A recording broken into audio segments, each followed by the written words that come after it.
Hello and welcome to our new interview. I'm Friederike, Editor-in-Chief of the Cloud Report. Today I'm joined by Kim Norman-Sam, the CTO of Cloudical, and we are talking with Thierry Carrez, the Vice President of Engineering of the OpenStack Foundation. Please tell us about the great news and the great development the foundation is announcing these days.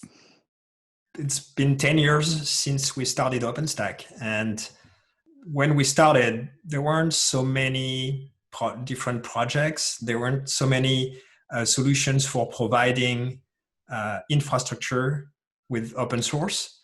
And when we started, it was mostly to build an alternative to what was essentially owned by proprietary software back then, Amazon Web Services on one side and VMware on the other.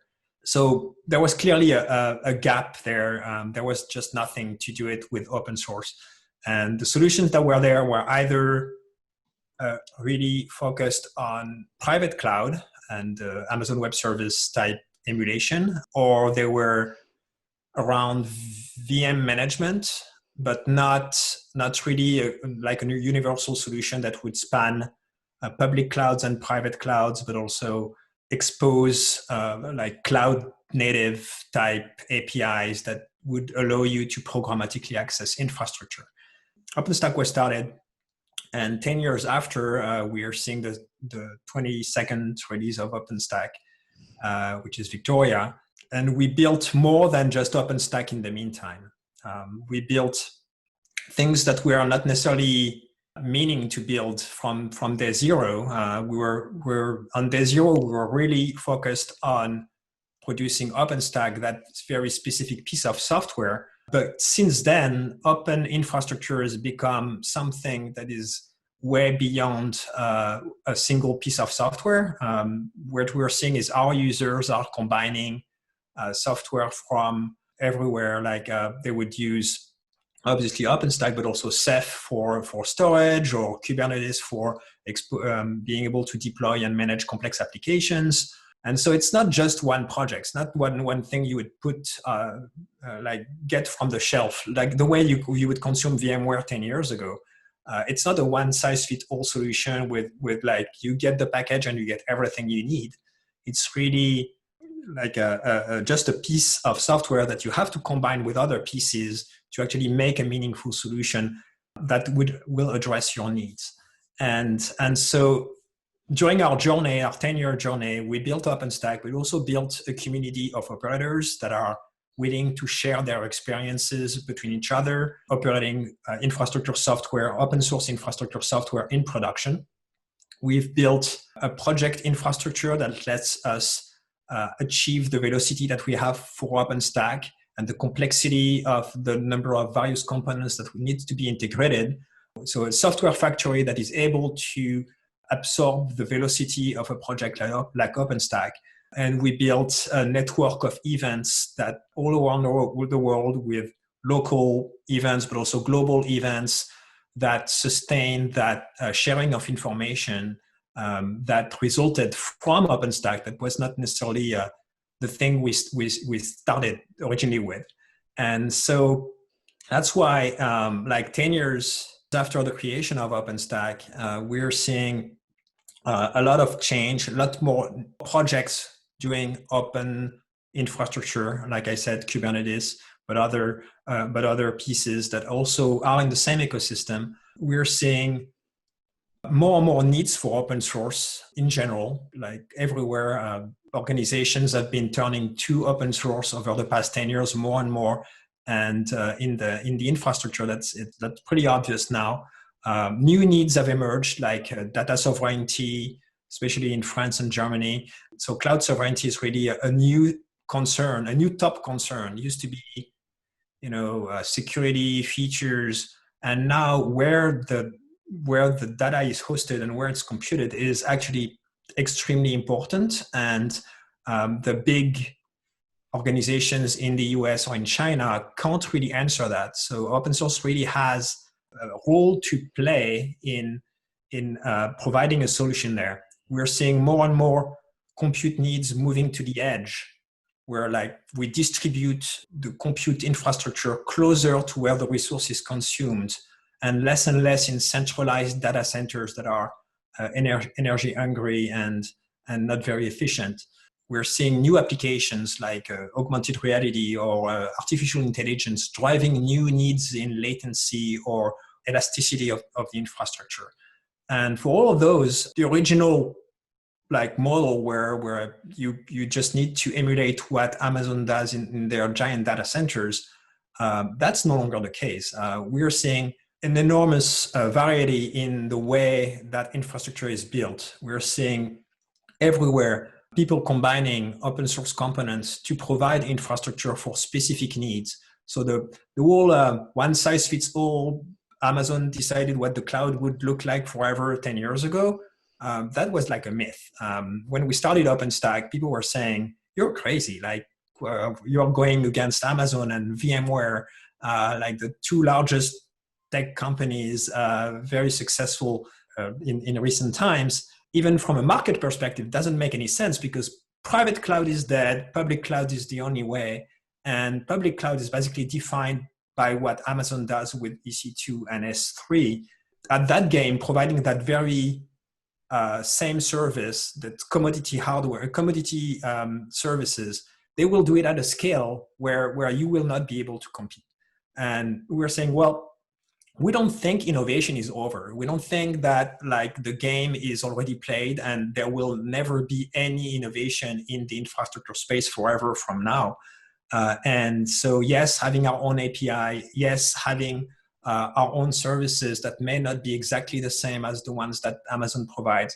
Yes, still catering for private cloud usage for organizations that don't want or don't need to consume public cloud resources, that has still merit. And 10 years after, like it's pretty obvious that private clouds and public clouds are used in combinations. It's pretty obvious that there is a lot of innovation happening in cloud, bare metal instances, hardware acceleration instances, edge clouds, distributed clouds in cities. That kind of innovation is happening everywhere, and it's fueled by open infrastructure.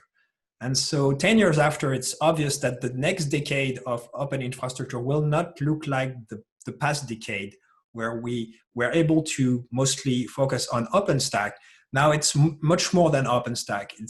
It's open source infrastructure is a thing that will stay and will spawn a lot of various different projects, open source projects, new open source projects, but also new communities in the next decade. And that's why we're renaming the OpenStack Foundation to the Open Infrastructure Foundation. It's not just like a rename for the sake of renaming, or you know, like just because OpenStack is not the project that attracts all the hype today. It's really because over the past 10 years, we realized that open infrastructure is more than just OpenStack. It's the community that we managed to gather by building OpenStack, that community of open source infrastructure operators that are willing to share their experience operating those projects in production. And if we want to better serve that population in the next decade, we need to embrace more projects, more diversity, embrace that we are about open infrastructure more than we are about OpenStack. And that's really what this transition is about. It's why we are introducing new members, we are introducing new projects, because once you say that it goes beyond OpenStack, it actually makes a lot of sense to also attract or at least be in touch with companies that are about open infrastructure, but not necessarily about OpenStack. That allows us to talk with Ant Group, who is not using OpenStack, but is using Kata containers, or other companies like Facebook Connectivity, who has a project around providing connectivity for underserved populations in countries or regions where there is no good internet connectivity or mobile connectivity in general. And those are not directly using OpenStack, but they go back to OpenStack as one of the building blocks that you can use in those cases. Like in the case of Magma, the mobile core network from Facebook connectivity, they actually will make sure that their stack can be deployed on top of OpenStack if you want to have a fully open source solution for that specific need. It's not like projects do not exist in a vacuum, basically. They exist in an ecosystem of projects, and we need to support more than OpenStack, more than open infrastructure projects that we directly support. We need to engage with communities that produce software that we are connected with, even if they are not under our governance or even if we don't own their trademarks or whatever. It's about a community operating software. It's not about specific pieces of software. And so that's what makes this change really interesting to me.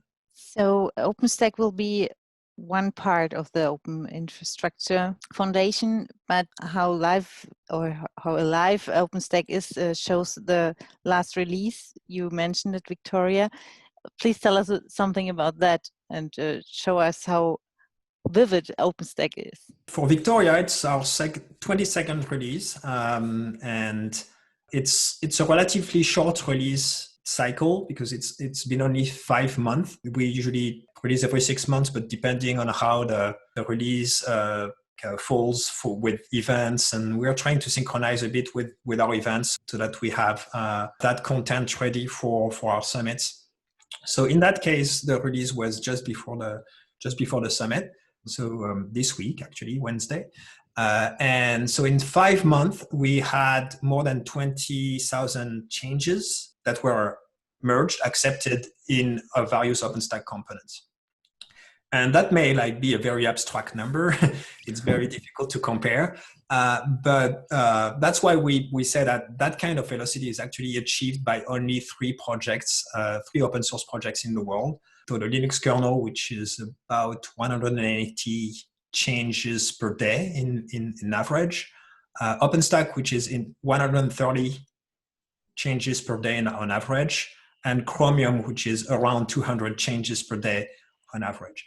That's extremely fast. And one of the things that make it possible is our project infrastructure, like I mentioned, because we built a project infrastructure, we built tools to actually sustain that type of velocity while still testing everything, that everything works together.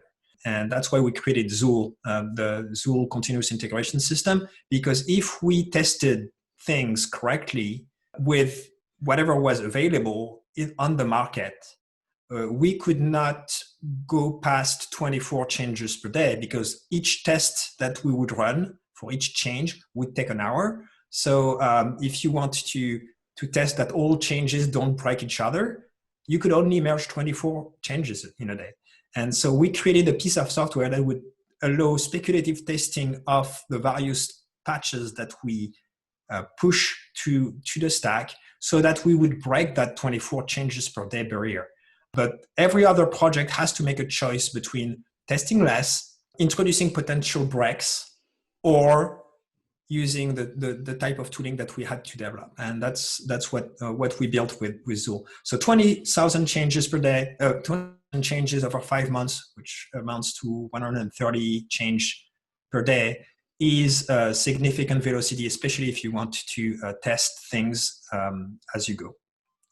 Those changes, we tried to regroup them under a number of themes, but obviously it's a summary since it's a lot of changes and they go basically all over. So we had a theme around better integration with Kubernetes, a theme around support for new architectures and standards, and also a theme around providing solutions for complex networking issues. So on the first one, the better integration with Kubernetes, it's more about being more friendly to how Kubernetes operates. So for example, the Courier project, which is the component that allows you to connect Kubernetes resources to OpenStack managed networks. Basically, you define your networks in OpenStack, you have VMs, you have everything, but you want also to put Kubernetes pods on those networks. This courier component allows you to do that. Basically exposes OpenStack networks in a format that is consumable by Kubernetes. And that project used very specific annotations and configuration files to be configured. And now it's been using Kubernetes CRDs. So CRDs are the way resources are defined in Kubernetes. So rather than have to learn a new trick and a new configuration file format or a specific way to pass information from OpenStack to Kubernetes, now you can use the Kubernetes native way, basically. So that's much more friendly for Kubernetes users. And we hope that that will bring more of them to consuming OpenStack resources. In the same way, we have Ironic, which is our bare metal component. So being able to provision bare metal machines using an API. Ironic saw a 66% increase in development activity between the Usuri cycle and the Victoria cycle. So that's massive. Obviously, that's an outlier. Not all projects had a 66% increase. We actually only had 14% increase in activity between Usuri and Victoria, but that's still significant. But Ironic had a lot of activity around making sure that it works better in non-OpenStack environments. We're seeing an uptick in the consumption of Ironic in non-OpenStack settings like standalone, being used to provision bare metal resources for Kubernetes, for example, or in other use cases in edge deployments. And so what the Ironic team did to better support those cases is to decompose the various steps in deployment so that rather than package everything in the way OpenStack needed it, you can basically have separate deployment steps depending on which steps you actually want to use in your specific use case. So it's much more flexible for reuse in other scenarios, including using MetalCube, which is a provisioner, a bare metal resource provisioner for Kubernetes that uses Ironic under the hood to actually provision those machines. So that's the first one. The second theme is around diverse architectures and standards. And I guess the best example of that is in Cyborg, which is our accelerator management component. So Cyborg used to be about connecting specific hardware capabilities to various VMs and other components. So basically, if you wanted to attach a GPU to your VM, you would use Cyborg to pull from the resource of virtual GPUs that you have and attach them to specific VMs. Cyborg had support for FPGAs. FPGAs are programmable microprocessors. So you basically have an empty microprocessor that you can program with a binary program that will set it up in a way that you will be able to do calculations in a specific way or highly specialized processing. So it allows you to basically build a CPU from scratch using a bit stream. And you could already attach FPGAs to virtual machines, but you could not directly program them. You had to use the specific FPGA tools to upload the code that would define how the FPGA operates. And now you can actually do that through the API directly. So you can push a program that will make that chip behave the way you want simply by using an API call. So that's obviously very interesting for all those use cases where you actually program them very often. So for every time you want to update that program, but also it will allow ultimately to have the same API that can be used with any FPGAs to push your program to them. And so that's very, very interesting. We are seeing more and more usage of OpenStack for those specialized hardware systems. And that's yet another case where there is no one size fits all. You see a lot of innovation there. And finally, the last theme was around providing solutions for complex networking issues. It's like OpenStack is mostly like all the major components are mostly feature complete at this point. They do their job and they do their job well. But there are still like gaps or specific cases that you have to know about. Like for example, in Neutron, when you want to configure a virtual machine that you just created, there's basically two ways to do that. There is the config drive, which basically shows up as a disk on the virtual machine. And the virtual machine, when it boots, will read configuration files from that virtual drive. That's one way to pass configuration to your virtual machine. And the other, which is the way Amazon does it, uses what is called a metadata service. So there is a special IP address that the VM can contact and to pull its configuration when it's booting. So one is the config drive is just using a disk. The other is using a fake network service that the VM will contact over the network.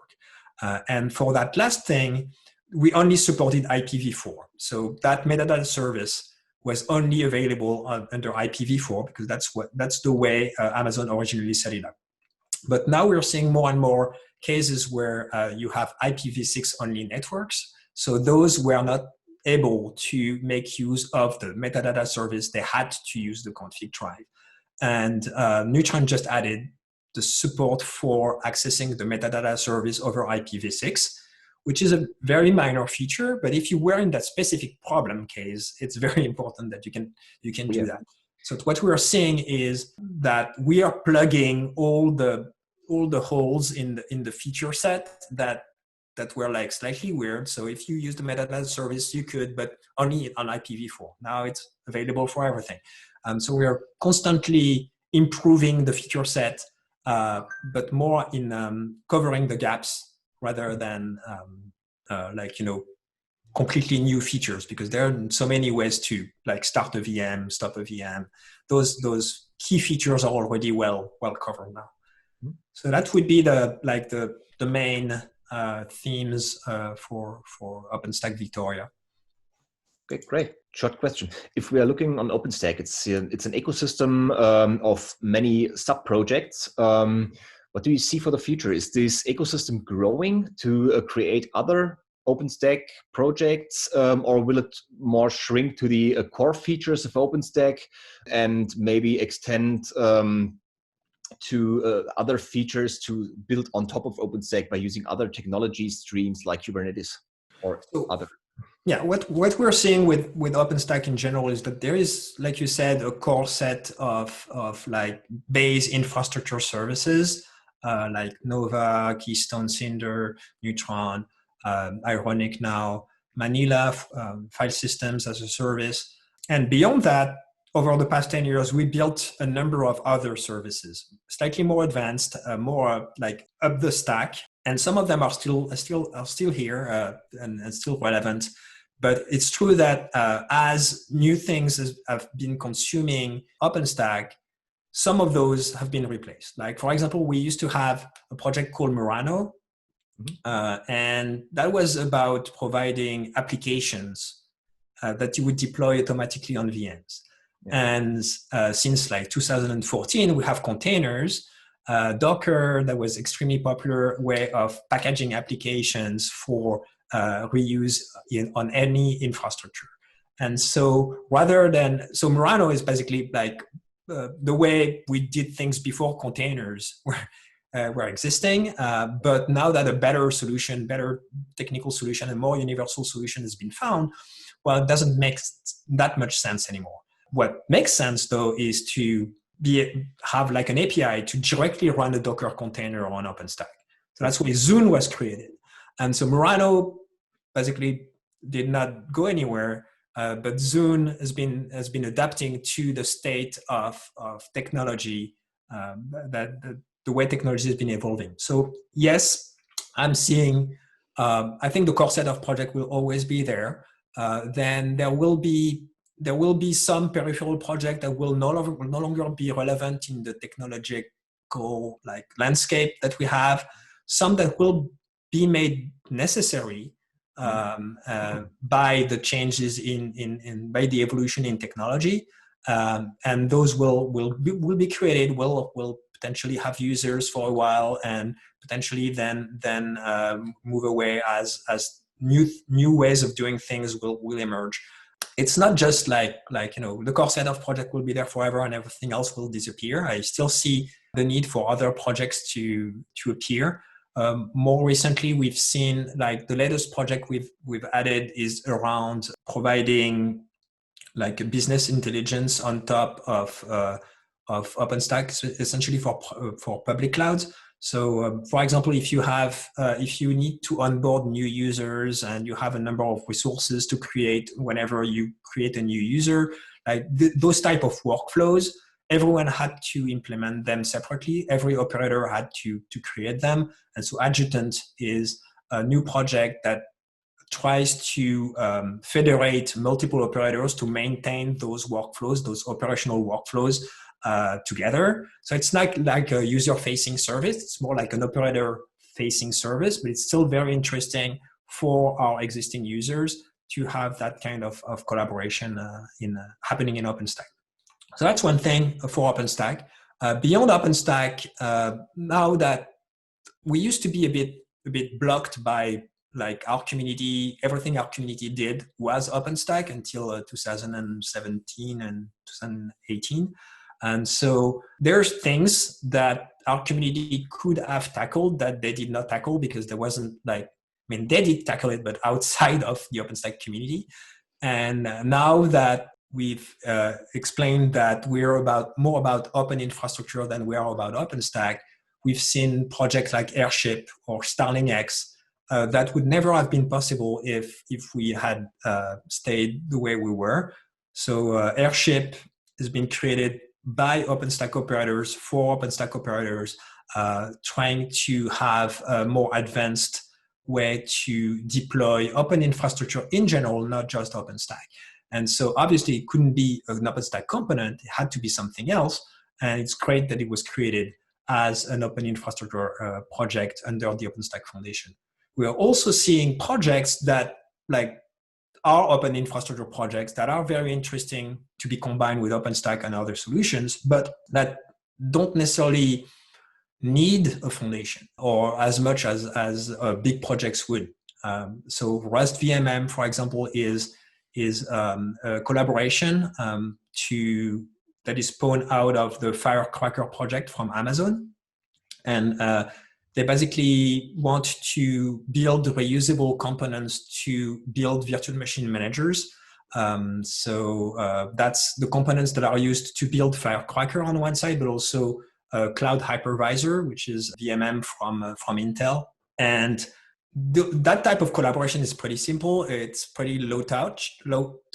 So they don't need as much marketing, ecosystem work as other projects, but they still need collaboration, basic resources. And we've been trying as a foundation to facilitate the work that they are doing. So providing them with mailing lists, inviting them to our events so that they can present what they're doing, so that they have a space to collaborate in person. Obviously not possible right now, but we'll go back to that. So every project does not have the same needs. And once you also explain that you are about open infrastructure and not just about the open infrastructure projects that you directly support and own, well, that opens up a lot of possibilities as well. So we've been collaborating with the Kubernetes community for a very long time. We've been inviting them to our summits. We've been going to their events as well, trying to collaborate at the technical level, but also in things like developer contributor experience, onboarding, trying to share as much experience as we can. And that can be done, without boundaries. We don't need to say we won't talk to them because they're not from the same foundation or whatever. It's we're not about only our projects. We're about open infrastructure in the very general sense. Just open. What is the vision of the new foundation? Where do you want to go? Where do you want to start? Well, it's an evolution of our original mission. The original mission was to support the development of the OpenStack project. Now, I would say there are two ways of seeing it. There is this idea that we are about openly developing open infrastructure, which is a way to say that we have built a model for collaboration, open collaboration across various organizations, various countries. This is a model we call the 4 opens, so open source, open development, open design, open community, and that model defines how we operate, not just because we think it's the only way to do it, but also it's the way where we actually provide value as a foundation.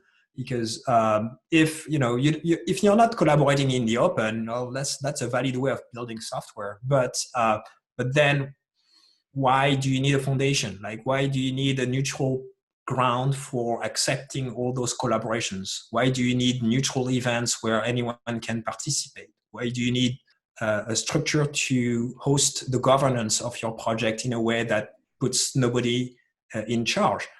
So where, as a foundation, we provide value is the closest those projects are to following the 4 opens, the more value we can provide to them.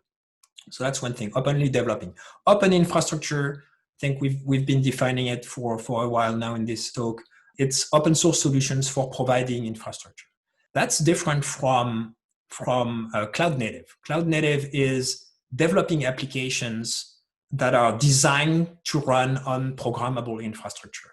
So they need a cloud. They need either public cloud from one of the big providers, or a public cloud based on OpenStack, or a private cloud based on OpenStack. They need programmable infrastructure to be able to be deployed. And the cloud native landscape is actually consuming that programmable infrastructure.